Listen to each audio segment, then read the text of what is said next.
Moi, c'est Juliana. Je travaille au Café des Images en tant que chargée de développement culturel et des publics. Ça fait pas très longtemps, ça fait 4 mois. Et avant ça, je travaillais au WIP à Colombelles, lieu qui a fermé en juillet. Donc voilà, c'est comme ça que ça a glissé au Café des Images et j'en suis très contente. Le Café des Images a le tiers-lieu Label Normandie, donc c'est développé par la région Normandie. J'ai pas assez l'historique pour dire quand le Café des Images est devenu un tiers-lieu. En fait, je pense qu'il l'a toujours été. Dans la volonté politique de la création de ce projet, il l'a toujours été. Il y a toujours eu cette volonté d'un lieu convivial au rez-de-chaussée, là où on est. Donc à partir de là, si on mixe cinéma et café et par la suite restaurant, je pense qu'il y avait les prémices d'un tiers-lieu en fait. Le tiers-lieu c'est juste une notion, finalement c'est juste un terme. Vaste question que la définition de tiers-lieu. Il y a la définition très classique qui dit que c'est un troisième lieu entre la maison et le travail. Mais je trouve que c'est assez réducteur, enfin, il manque un peu quelque chose que dans cette définition, dans ce cas-là on pourrait mettre McDonald's ou Starbucks comme tiers-lieu. Enfin, pour moi en fait un tiers-lieu c'est un lieu déjà où il y a plusieurs activités assez diverses, qui permettent du coup plusieurs publics. Et donc ce lieu permet la rencontre de ces différents publics et la rencontre de ces différents publics permet autre chose. C'est dur à dire là sans du concret, mais permet des projets qui ne se seraient pas montés si les gens n'avaient pas pu se rencontrer tout simplement. Et puis derrière, il y a tout ce qui est valeur ou même on parle de démarche tiers-lieu. Au-delà du lieu, de la démarche tiers-lieu, pour moi, c'est un lieu où on se permet l'expérimentation. On n'a pas peur de tester des choses un peu innovantes ou nouvelles sur le territoire avec une petite prise de risque. Il y a la notion de faire. On apprend par le faire, par ses mains. Il y a aussi dans le modèle économique d'un tiers-lieu, c'est quelque chose d'hybride vu qu'il y a ces plusieurs activités. Et puis des valeurs comme la responsabilité en termes sociaux, écologiques. Il y a aussi une grosse notion sur la convivialité dans un tiers-lieu. Puisque je parle d'un lieu avec des personnes accueillies, il faut qu'on s'y sente bien, il faut qu'on puisse accueillir les gens, qu'il y ait quelque chose qui s'y passe, puis que les gens restent et qu'après, derrière, ces rencontres entre ces différentes personnes puissent provoquer des projets. C'est large, les activités au Café des Images. Il y a déjà cette grande activité qui est le cinéma, donc on a 3 salles de cinéma. Mais au-delà de ça, il y a cette espèce du rez-de-chaussée qui permet... Donc il y a un café. Et dans ce café, on y accueille absolument 1000 activités. Ça va du club échec le vendredi soir au club tricot. Donc il y a plusieurs clubs déjà. On a des commandes d'agrumes. Commandes d'agrumes, ça c'est né d'un documentaire en salle. Et après, sur des producteurs siciliens. Et des spectateurs se sont regroupés pour monter un groupement d'achat solidaire pour venir en soutien à ces producteurs siciliens. Et donc, depuis, il y a 18 tonnes d'agrumes qui arrivent chaque mois au Café des Images, dans cet espace-là, dans le tiers-lieu du Café des Images. Après, il y a des assos qui viennent profiter du tiers-lieu aussi, sur des activités ouvertes ou juste pour leurs bénévoles. Hier, il y avait des cours de français donnés par l'asso France Terre d'Asile. Voilà, donc on a la Générale Marabi, par exemple, qui vient une fois par mois réparer des objets électroniques dans le café. C'est une super ambiance là, où tout le monde applaudit dès qu'il y a un objet qui est finalement réparé. On a aussi les cafés polyglottes, où une fois par mois, c'est une table, une langue, où les gens viennent s'installer et dès qu'on est à cette table, on parle cette langue, quel que soit notre niveau. Il y a un espace jeu enfant aussi, ça se matérialise aussi spatialement. Il y a un café certes, mais il y a un espace enfant où les enfants peuvent juste dessiner, jouer. Il y a tout ce qu'il faut pendant que les parents peuvent lire un livre à la bibliothèque, à la micro-bibliothèque queer et féministe qui est juste derrière moi. On a aussi des soirées-jeux. Et là, on a une ludothèque aussi dans le Café des Images où les jeux sont à disposition. Et on fait des brunchs, fois par mois, des brunchs. Et là, récemment, on a eu même un drag brunch. C'est des drag queens qui animent entre les plats, qui font des drag shows, tout simplement. Le Café du Ciné, c'est les réunions, c'est les clubs, mais c'est aussi des espaces d'expo. Et là, en ce moment, on a par exemple Femmes, Vie, Liberté, donc en soutien aux femmes et aux manifestations qui en Iran en ce moment. Donc c'est un magnifique mur qui reprend toutes les affiches un peu militantes qu'on a pu voir en Iran. On peut accueillir des concerts. Il y a plusieurs initiatives au cours du court-métrage. Il y en a une qu'on a faite tout récemment. C'est initié par des bénévoles du Café des Images, parce qu'il y a une vingtaine, dizaine, quinzaine de bénévoles au Café des Images. Et là, c'est l'idée d'abord de faire un appel à films sur deux courts-métrages qui durent max 15 minutes. Et après, de se réunir au Café du Ciné pour les regarder tous ensemble, ceux qui ont été sélectionnés, avec les équipes du film présentes, pour qu'ils puissent en parler et en parler au public et répondre aux questions. C'est un moment super convivial, initié par les bénévoles. Et Café Court, l'idée, c'est qu'on marque le coup avec un prix du public et un prix du jury sur un vote. Et c'est l'occasion déjà de passer un moment bien convivial et de se rencontrer entre acteurs, mais aussi de faire vivre les films, les courts-métrages des réalisateurs et réalisatrices du territoire qui n'auraient pas l'occasion d'être projetés si souvent que ça. Donc là, on sacralise un peu ce moment-là et on se rencontre surtout autour des films. Enfin, j'invite tout le monde à venir à 17h, 18h un soir de semaine. C'est assez incroyable ce qui se passe dans le lieu. Et là, vraiment, on répond au tiers-lieu parce qu'il y a vraiment un mix des genres. Entre le club échec, comme je disais tout à l'heure, les agrumes qui se vendent à côté, et puis juste des gens qui viennent travailler ou boire un café, c'est assez chouette.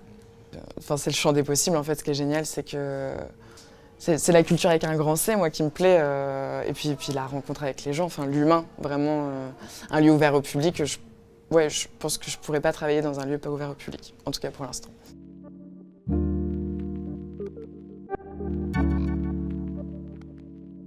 Ramène tes potes au Cinoche. L'émission du Café des Images. Enregistrée dans le Café Studio. Spartiate, mangez avec appétit, car ce soir nous allons au Cinoche. Ramène tes potes au Cinoche. Ramène tes potes au Cinoche. Ramène tes potes au Cinoche.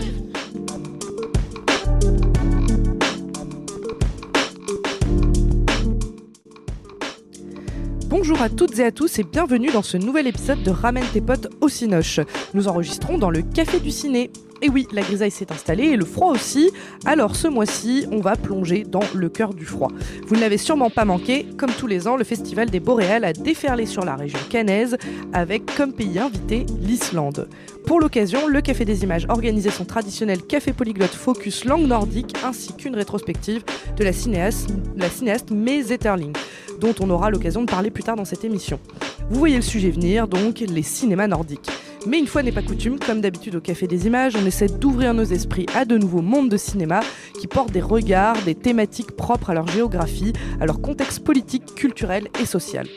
Alors pour démêler la bobine et la remettre dans l'ordre, on a commencé par demander aux gens, si je vous dis cinéma nordique, ça vous dit quoi? Ça vous dit qui? Alors, je m'appelle Anna Lou, je suis en alternance au Café des Images pour la 2e année consécutive. Je travaille sur les projets radio et les partenariats, enfin les projets audio au sens large et les partenariats 15-25 ans au sens large aussi. Ça va être logiquement tout ce qui rejoint les projets radio, de la pré-production à l'enregistrement de contenu audio, à la post-production et puis aussi à la diffusion. Donc voilà, en fonction des projets, soit je fais tout, soit je fais une partie. Voilà. Quand je suis arrivée, j'ai lancé le podcast Ramène tes potes au Cinoche, donc du coup dans lequel on traite des problématiques relatives à la ligne éditoriale du Café des Images, à savoir le cinéma monde. On va essayer de casser un petit peu les clichés qu'il peut y avoir autour des cinémas du monde entier. Par exemple, le cinéma indien, c'est pas que des films de Bollywood, mais c'est aussi la plus grosse industrie cinématographique mondiale. Et pourquoi ici, en France, on n'en entend pas parler? Ça, c'est un exemple d'émission qu'on peut faire. Voilà. Dans l'émission, alors on est 4-5, donc il y a moi sur la prod et l'animation, et après il y a des chroniqueurs que j'ai formés, que j'ai recrutés via les réseaux sociaux il y a un peu plus d'1 an maintenant, et que j'ai formés pendant plusieurs mois sur la rédaction de chroniques, comment mener une interview, comment créer son jingle, et comment surtout avoir une émission qui est au bout du bout cohérente avec les propos de chacun. Voilà. Sur ce podcast-là, on enregistre une émission par mois. Après, sinon, il y a d'autres petits projets qui s'ajoutent plus ponctuellement. On a eu Cinéma sur écoute, donc il y en avait un tous les 3 mois. Là, ça s'est arrêté. On a eu aussi, pendant une période, il y avait un chroniqueur, enfin un bénévole, qui faisait la programmation du Café des Images en anglais sur une des branches de 666. Ça dépend des mois. Il y a des mois où on va avoir plein de trucs et il y a des mois où on va avoir qu'une émission à faire. Enfin, moi, je vais avoir qu'une émission à préparer. Voilà. Il y a plusieurs axes qui sont travaillés. Moi, je trouve qu'amener un projet audio dans un tiers-lieu, alors, ça dépend ce qu'on a envie de développer. Il peut y avoir un travail qui est tout simplement fait aussi d'image de marque, pour être honnête. Communiquer, c'est pas pour ça que c'est négatif d'ailleurs. Communiquer sur ce que c'est que les valeurs d'un lieu. Donc là, par exemple, moi, quand je décide de travailler sur des cinémas du monde, alors que c'est la ligne éditoriale principale du Café des Images, c'est aussi faire comprendre à un public, en l'occurrence moi je m'adresse beaucoup à des jeunes, que le cinéma ne se régit pas uniquement par le cinéma américain, et ça je pense que c'est quelque chose qui est extrêmement important aussi pour ouvrir l'esprit de chacun. Donc moi je trouve qu'il y a cet enjeu-là déjà un peu d'éducation, mine de rien.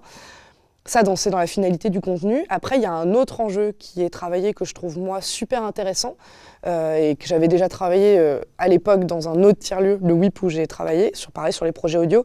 C'est l'aspect qui va être plus média citoyen, c'est-à-dire la production d'un contenu audio va être autant importante, voire parfois même plus importante, le process de création que le résultat final. Parce que ça nécessite d'impliquer des personnes sur la création qui peut-être n'ont jamais expérimenté ce média-là et qui vont d'une certaine manière peut-être développer leur confiance en elles, peut-être apprendre des nouvelles compétences et puis au final, au bout du bout, aussi avoir une place dans la société parce que faire du contenu audio qui a un lien avec l'actualité ou non, c'est aussi s'informer sur le monde, c'est donner son avis, c'est prendre de la place, c'est aussi rentrer dans une démarche où on vérifie les informations qu'on collecte, qu'on essaye d'avoir un contenu de qualité avec une certaine forme d'exigence. Et ça s'ancre complètement dans une démarche citoyenne pour pouvoir prendre conscience un petit peu du monde qui nous entoure, avoir un avis dessus et puis tout simplement créer de la discussion avec d'autres. Donc ça, je pense que c'est un enjeu essentiel, c'est qu'un tiers-lieu, il se situe aussi comme un espace de parole pour tous, comme un espace où on peut agir en tant que citoyen, où on peut créer des choses. Mine de rien, il y a toujours un acte citoyen dans le fait de créer du contenu audio dans une structure de type un tiers-lieu, et dans n'importe quelle radio associative aussi, de façon générale. Enfin, moi, ce que j'essaye de faire là, par exemple avec Ramène tes potes au Cinoche, j'essaie justement de faire comprendre à des jeunes que l'idée, c'est pas d'aller voir que Dune, même si Dune, c'est trop bien, c'est trop génial et on a trop envie d'aller le voir. C'est aussi peut-être d'aller voir Xalé, qui est un film sénégalais, qui peut-être ne va pas forcément toucher de prime abord un public qui est jeune. Donc, dans le sens où, oui, ça va être une continuité sur cet aspect-là. Après, chacun aussi vient trouver ce qu'il veut trouver au Café des Images. En tout cas, la ligne éditoriale est quand même assez large, donc voilà. Au moment où je décide de la thématique de l'émission, j'ai vraiment aucune idée de c'est quoi les enjeux de ce sujet. Et donc pendant un mois, je vais faire beaucoup de recherches, je vais pouvoir interviewer des réalisateurs ou des producteurs, des distributeurs et tout ça. Et à la fin, je vais me rendre compte que, punaise, on passe à côté de trucs de fou. Et c'est ça que moi j'aime trop, c'est qu'au final, du coup, on va donner de la visibilité. Enfin, moi, je m'émerveille à chaque fois que je me renseigne sur un nouveau sujet, je m'émerveille. Et donc, du coup, c'est trop génial de réussir à pouvoir le communiquer déjà avec les autres chroniqueurs et puis après à des auditorices. Voilà.